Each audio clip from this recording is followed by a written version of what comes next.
குட்டி சிவனடியார் வரார் கோயிலுக்குள்ளேருந்து.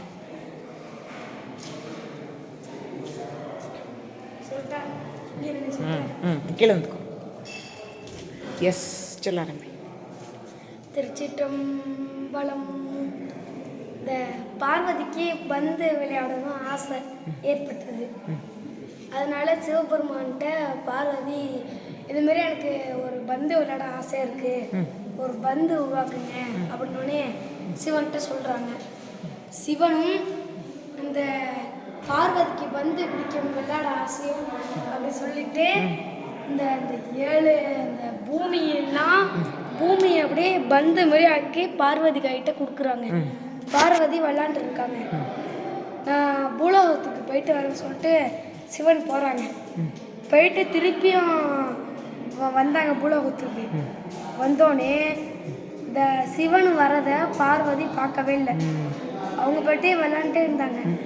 இதுமாரி பார்வதி எப்போ என்னை பார்க்கும் அப்படின்னு சொல்லிட்டு சிவன் அப்படியே வந்துகிட்டே இருந்தாங்க.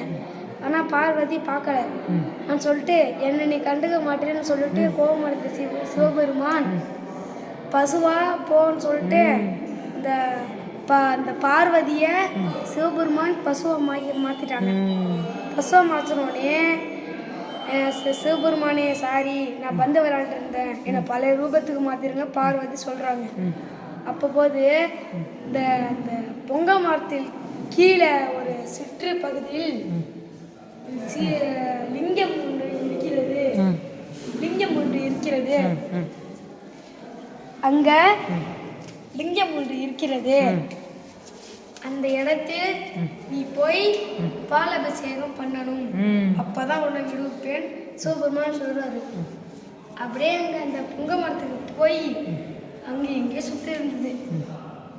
உடனே இந்த ஒருத்தர் முனிவர் மாரி ஒரு சிவபெருமான் யாருன்னு, ஒரு சித்தர் சிவபெருமான் யாரோ ரூபத்தில் வந்து அந்த பார்வதியை அந்த மாட்டு காலிலே அடிக்கிறாரு.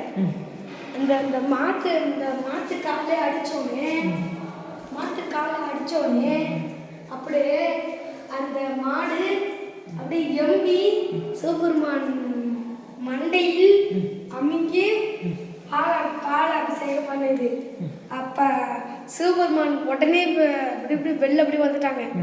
வெளில அப்படியே வந்தோடனே சிவபெருமான் காட்சி விட்டாரு.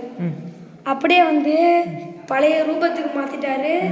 இப்போ இங்கே நம்ம பந்தநல்லூர் பசுபதீஸ்வரர் கோயிலில் தான் இந்த நடந்தது. இந்த நடந்த இது சில அடியார்கள் வருவாங்க. அப்போ வந்து இந்த ஐயா காமிப்பாங்க. அந்த சிவன் மண்டையில் அப்படி குழம்பு மாரி அப்படி இருக்கும். அந்த மாட்டோட காலை அச்சு அப்படி தெரியும். கீழே பாலாவே இருக்கும். அதில் அப்படியே அழகாக அப்படி வச்சிருப்பாங்க. இன்னைக்கும் காமிப்பாங்க. இப்போ அர்ச்சனை முடியட்டும், இப்போ காமிப்பாங்க. வாங்க. நன்றி.